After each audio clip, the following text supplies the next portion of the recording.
Hello दोस्तों, स्वागत है आपका हमारे यूट्यूब चैनल वाइज स्टडी पर। डियर फ्रेंड्स, आज मैं जो आपके लिए इंग्लिश ग्रामर का टॉपिक लेके आया हूँ वो इंग्लिश ग्रामर को समझने के लिए, इंग्लिश वोकेबलरी को समझने के लिए, सेंटेंस के एलिमेंट को समझने के लिए वेरी वेरी वेरी इंपॉर्टेंट है। ठीक है ना। और आज का टॉपिक के अंदर मैं ग्रामर्स के रूल्स कम एग्जाम्पल ज़्यादा लेके आया हूँ। ठीक है ना, ताकि उससे आपको यह एहसास हो जाएगा कि कैसे इंग्लिश ग्रामर के अंदर वर्ड्स टू वर्ड्स अलग अलग रूल्स काम करते हैं। दूसरा यह बात मैं एक और बताना चाहता हूँ कि डियर फ्रेंड्स, जितनी भी मैं वीडियो क्लासेस डालता हूँ उसके अंदर आपको कंप्यूटराइज काम कम मिलेगा। डियर दोस्तों, देखा जाता है कि आपको बहुत सारे वीडियो देखने को मिलते हैं जिनके अंदर डिजिटल वर्क होता है, कंप्यूटराइज काम होता है, टेक्स्ट टाइपिंग, मॉडलिंग, डिज़ाइनिंग, ऐसे बहुत सारे वीडियोस बनते हैं जिनके अंदर मॉडलिंग तो खूब होती है। ठीक है ना, लेकिन ज़रूरी नहीं है कि जिन बंदों को, जिन टीचर्स को मॉडलिंग नहीं आती उन्हें इंग्लिश या फिर अपने किसी सब्जेक्ट का ज्ञान नहीं होगा। दोस्तों, हर कोई चीज़ जो सिंपल साधारण तरीके से बनी हुई है वो एक बहुत ही डीप नॉलेज से बनी हुई होती है, क्योंकि अब पॉसिबल नहीं हो पाता है कि हम किसी चीज़ को पढ़ाने को छोड़कर उनको कंप्यूटराइज करें, डिजिटलाइज करें, टेक्स्ट को टाइप करें, उनको अंदर मॉडलिंग दें, डिजाइनिंग दें। इतना पॉसिबल नहीं हो पाता है। ठीक है, लेकिन यह जरूर वादा है हमारा कि इन क्लासेस को देखने के बाद आप इंग्लिश ग्रामर के अंदर एक अपना डीप इंटरेस्ट क्रिएट करेंगे, और जो स्टूडेंट कंपटीशन की तैयारी कर रहे हैं उनके लिए यह हमारा वीडियो एक देसी घी की तरह काम करेगा। ठीक है, ये मिक्सर वाला और ये फैक्ट्री वाला घी नहीं है, देसी की तरह, बिलौने वाले घी की तरह काम करेगा। तो चलो दूसरी बातें छोड़ते हैं। बस मेरे से आपसे मेरी यही गुजारिश है कि आप प्लीज़ मेरे चैनल को सब्सक्राइब कीजिएगा, वीडियो को लाइक कीजिएगा और अपने फ्रेंड्स फैमिली में इन क्लासेस को शेयर ज़रूर कीजिएगा। तो हमारा आज का क्लास है डिटर्मिनर्स के बारे में। ठीक है ना। तो डिटर्मिनर्स ये होता क्या है, एक मिनट, सबसे पहले तो हमारी आज की क्लास है डिटर्मिनर्स के बारे में। ठीक है, क्या होता है डिटर्मिनर्स? मैं कहूँगा कि आज की मॉडर्न इंग्लिश ग्रामर के अंदर जो वर्ड डिटर्मिनर है वो एक लेटेस्ट वर्ड है, मॉडर्न वर्ड है। पुरानी ग्रामर के अंदर आपको डिटर्मिनर्स नहीं मिलेंगे, क्योंकि बहुत सारे 6-7 अलग अलग टॉपिक्स को ऐड कर कर एक चैप्टर बना दिया गया डिटर्मिनर, जो आज की मॉडर्न इंग्लिश ग्रामर का पार्ट है। पुरानी इंग्लिश ग्रामर में मैं बता दूं आपको कि पुरानी इंग्लिश ग्रामर में जिन टॉपिक्स को, जैसे आर्टिकल है, नंबर है, डिस्ट्रीब्यूटिव एडजेक्टिव है, ये सारी जो अलग अलग चीज़ें थी पुराने टाइम में, जो आर्टिकल है, नंबर है, डेमोन्स्ट्रेटिव एडजेक्टिव है, इन चीज़ों को सबको ऐड कर कर आज के टाइम में डिटर्मिनर कह दिया जाता है। ठीक है ना, जिनको आज की इंग्लिश में डिटर्मिनर कहते हैं। पहले इनको अलग अलग चैप्टर के नाम से जाना जाता था। पहले ये चैप्टर आर्टिकल अलग पढ़ते थे हम, नंबर्स अलग पढ़ते थे, डेमोन्स्ट्रेटिव प्रोनाउन अलग पढ़ते थे और एडजेक्टिव अलग पढ़ते थे। ठीक है, फिर दूसरी बात, डिस्ट्रीब्यूटिव भी प्रोनाउन भी है और एडजेक्टिव भी है, लेकिन डिटर्मिनर के लिए सिर्फ एडजेक्टिव ही होता है, प्रोनाउन डिटर्मिनर के अंदर ऐड नहीं है। इंट्रोगेटिव, ये सारी चीज़ें मैंने आपको शायद पिछली क्लासों के अंदर पढ़ा दी है। ठीक है ना, तो इन्हीं सारी क्लास चैप्टर्स को ऐड कर कर एक डिटर्मिनर टॉपिक बना दिया गया। ठीक है। ठीक है, अब हम ये समझते हैं कि डिटर्मिनर सेंटेंस के अंदर कैसे काम करता है, और कुछ इंटरेस्टिंग एग्जाम्पल भी मैं आपको बताऊंगा। पहली बात तो यह है कि डिटर्मिनर, इंग्लिश ग्रामर में डिटर्मिनर के बारे में दो बातें फिक्स हैं। आप कैसे पहचानोगे कि यह डिटर्मिनर है या नहीं है? ठीक है, तो दो चीजें फिक्स कर लो कि determiner no noun, no determiner. जब तक सेंटेंस में आपको नाउन नहीं मिलेगा तो कभी भी उसके पहले जो आया हुआ वर्ड डिटर्मिनर नहीं होगा। जे अगर नाउन आया हुआ है तो ही उसके पहले वाला वर्ड डिटर्मिनर है, अगर नाउन नहीं है तो डिटर्मिनर भी नहीं है। फिर दूसरी बात यह है कि डिटर्मिनर नाउन के साथ हमेशा आते तो हैं, लेकिन कभी कभी डिटर्मिनर और नाउन के बीच में या तो एडवर्ब या एडजेक्टिव भी आ जाते हैं। ठीक है, जैसे फॉर एग्जाम्पल अगर मैं यहाँ बताऊँ कि दिस इज अ ब्यूटीफुल, यह सेंटेंस, देखना इस सेंटेंस को, हाँ कैसे, यहाँ अ और ब्यूटीफुल, अ आर्टिकल है और ब्यूटीफुल यहाँ पर एडजेक्टिव है। तो आर्टिकल भी डिटर्मिनर के अंदर आते हैं और एडजेक्टिव भी डिटर्मिनर के अंदर आते हैं। ये दोनों डिटर्मिनर के ही टॉपिक है। लेकिन ये अगर आर्टिकल और एडजेक्टिव ये दोनों जो डिटर्मिनर है इनके आगे कोई नाउन नहीं आया हुआ है तो यह सेंटेंस गलत है। अपना पहला एग्जाम्पल गलत है, ठीक है, ये एग्जाम्पल अपना गलत हो जाएगा। फिर दूसरी बात, अगला एग्जाम्पल है this is beautiful. Second example है अपना दिस इज ब्यूटिफुल। इसमें इज तो वर्ब है, इससे कोई लेना देना नहीं है अपने को। अपना है ब्यूटिफुल, डिटर्मिनर क्या है? ब्यूटीफुल। कौन सा डिटर्मिनर? Adjective determiner. तो ब्यूटीफुल यहाँ पे अपना डिटर्मिनर है, लेकिन इसके आगे कोई भी नाउन नहीं आया हुआ है। तो इस कंडीशन में यह ब्यूटीफुल खुद नाउन का काम करता है, ठीक है, ये एक अलग बात है, ठीक है ना। फिलहाल आप इतना समझ लो, ये सेंटेंस राइट है, ये वाला सेंटेंस गलत है। फिर दूसरी बात यह है कि दिस इज अ, देखो अब इसके अंदर यहाँ अ नहीं आया ना, सेकेंड एग्जाम्पल के अंदर अ नहीं आया, तो एक प्री डिटर्मिनर नहीं आया, इसलिए यह यहाँ पर ब्यूटीफुल नाउन का काम करता है। ये एक डीप इंग्लिश की ग्रामर की बात है। मैं आगे आप जैसे मेरी क्लास अटेंड करते रहोगे तो मैं आपको आगे समझा दूंगा। फिलहाल इतना समझ लीजिए, ये सेंटेंस सही है। यहाँ पर ये अ के कारण और आगे ब्यूटीफुल है तो दोनों डिटर्मिनर हो गए, आगे नाउन नहीं, इसलिए गलत है। लेकिन अपना सेंटेंस थर्ड है कि this is a beautiful girl. इस सेंटेंस के अंदर अ और ब्यूटीफुल दोनों डिटर्मिनर है जो नाउन गर्ल से जुड़े हुए हैं, जो नाउन गर्ल से जुड़े हुए हैं। अब इनके आगे नाउन आ गया, इट मीन्स यह सेंटेंस भी सही है। पहला सेंटेंस अपना गलत, दूसरा राइट, तीसरा राइट।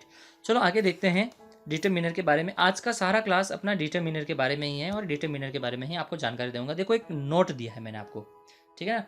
नोट यह है कि डिटर्मिनर के तुरंत बाद नाउन जरूर होगा, ये बात फिक्स है। डिटर्मिनर के तुरंत बाद नाउन जरूर होगा, पर इनके बीच में एडजेक्टिव या एडवर्ब भी हो सकता है।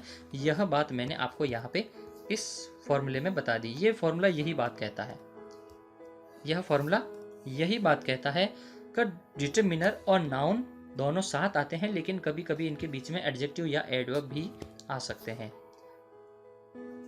तो इस समय जो चीज़ें सारी मैं आपको बता रहा हूँ, ये सारी आपकी स्टोरेज या फिर कलेक्शन नॉलेज की स्टेज पे है, ठीक है। आप अभी प्रैक्टिकल स्टेज पे मत जाओ। अभी जितनी कितनी भी मैं जानकारी आपको बता रहा हूँ उसको सिर्फ कलेक्शन करो, कलेक्ट करो, अपने में स्टोरेज करो। जब प्रैक्टिकल करने की बारी आएगी तब मैं आपको बता दूंगा, अब आप एग्जाम्पल खुद बना सकते हो। फिलहाल सिर्फ ये सारे नॉलेज इकट्ठा करते चलो, ठीक है। बात है अपनी डिटर्मिनर एडजेक्टिव ये साथ साथ आ सकते हैं। जैसे एग्जाम्पल है दिस इज योर्स, अगला है that book is yours, whose is it.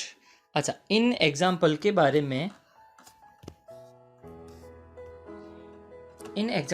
मैं आपको इंफॉर्मेशन दे दूं कि यहाँ पर दैट एग्जाम्पल में दैट, इसके बाद में नाउन नहीं है तो यह डिटर्मिनर नहीं है, ठीक है।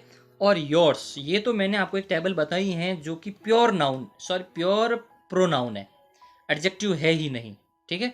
फिर अपना है दैट, इसके बाद में नाउन है, इट मीन्स यह दैट अपना डिटर्मिनर है और यह दैट अपना डिटर्मिनर नहीं है। इसके बाद में नाउन आ रहा है बुक, इसीलिए है डिटर्मिनर है। इज योर्स, ये तो पूरे प्रोनाउन है। अगला है अपना हुज इज इट, यह क्वेश्चन मार्क सेंटेंस है, हाँ मैंने लगाना भूल गया था।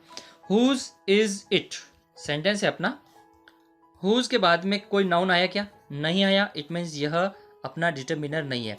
बस आप अभी यही पता करते चलिए कि कौन सा सेंटेंस डिटर्मिनर, कौन सा वर्ड डिटर्मिनर है और कौन सा वर्ड डिटर्मिनर नहीं है। हुज यहाँ पर डिटर्मिनर नहीं है क्योंकि इसके बाद में कोई नाउन नहीं है। अगला अपना एग्जाम्पल है, सॉरी एक मिनट रुकिएगा, हाँ मैं एक मिनट के लिए होल्ड करता हूँ। हाँ तो अपना अगला एग्जाम्पल है हुज पेन इज इट। अच्छा, इसके बाद में भी क्वेश्चन मार्क आएगा, ठीक है ना। हुज पेन इज इट, ये भी इंट्रोगेटिव सेंटेंस है, लेकिन इस सेंटेंस में हुज के बाद में पेन नाउन आया हुआ है, तो क्या यह डिटर्मिनर है या नहीं है, बस इतना आप कमेंट बॉक्स के अंदर ज़रूर लिखिएगा। अगला क्वेश्चन है हमारा, चलो आगे मैंने थोड़ी सी इन्फॉर्मेशन दी है, मैंने आपको नोट दिया हुआ है कि कई बार डिटर्मिनर ये भी डिसाइड करता है कि जो नाउन है वो कैसा होगा, क्या वो काउंटेबल होगा या नहीं होगा, अनकाउंटेबल होगा या नहीं होगा, सिंगुलर होगा या नहीं होगा, या प्लूरल होगा या नहीं होगा। ये चीज़ें डिटरमिनर भी फिक्स कर लेते हैं। ठीक है, कैसे वो अपन एग्जाम्पल से देखते हैं, आइएगा।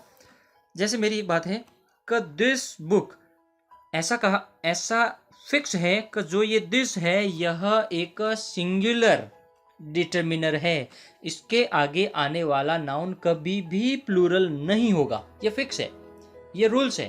ठीक है, यही बातें मैं आपको इस वीडियो के थ्रू क्लियर करवा रहा हूं।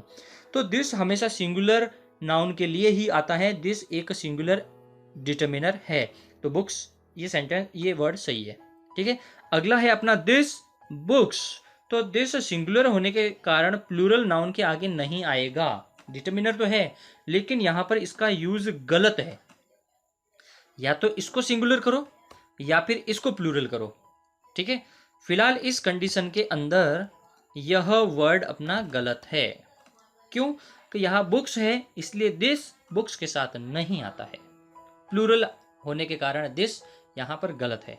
अगला अपना एग्जाम्पल है कि दिस या दैट मैंगो। अच्छा, अब मैं आपसे पूछता हूं कि यहां दिस मैंगो या दैट मैंगो, ये दोनों एक नजदीक के लिए है और दैट दूर के लिए है, बस इतना ही फर्क है, लेकिन है दोनों सिंगुलर, है दोनों सिंगुलर है और यहां पर मैंगो भी सिंगुलर है। इट मीन्स अपना यह सही है, यह एग्जाम्पल सही है। आगे मैंने लिखा है दीज, प्लूरल है, रूल्स के अकॉर्डिंग दीज प्लूरल डिटरमिनर है और इसके आगे आने वाला नाउन भी प्लूरल होना चाहिए, बल्कि यहां पर नहीं है।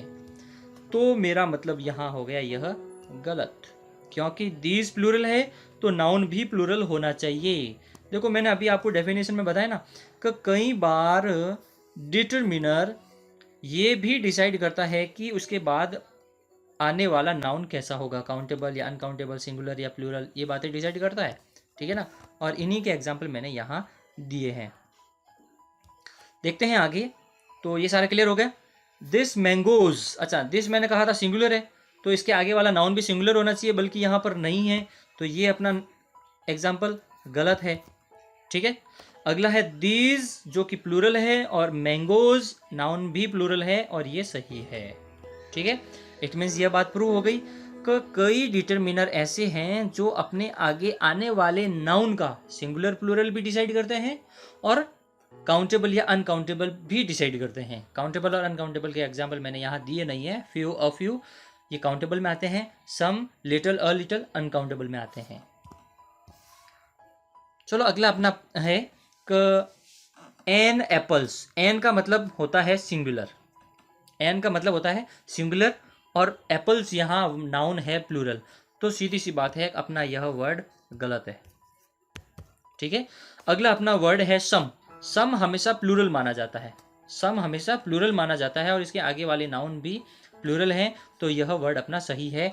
एन एप्पल, एन का मतलब एक और एप्पल भी आगे यहाँ सिंगुलर में है, इट मीन्स यह वर्ड भी अपना सही है। ठीक है, चलो आगे मैंने एक इसकी डिटरमिनर की डेफिनेशन दे दी है। इतना कुछ समझाने के बाद इसकी डेफिनेशन क्या बनती है कि द वर्ड का वे शब्द विच यानी जो फिक्स करते हैं a grammatical position of a noun, जो किसी नाउन की ग्रामेटिकल पोजीशन फिक्स कर लेते हैं उन्हें अपन डिटरमिनर कहते हैं, दे आर कॉल्ड डिटरमिनर। ठीक है, फॉर एग्जाम्पल मैंने यहाँ दिए हैं। क्या है एग्जाम्पल?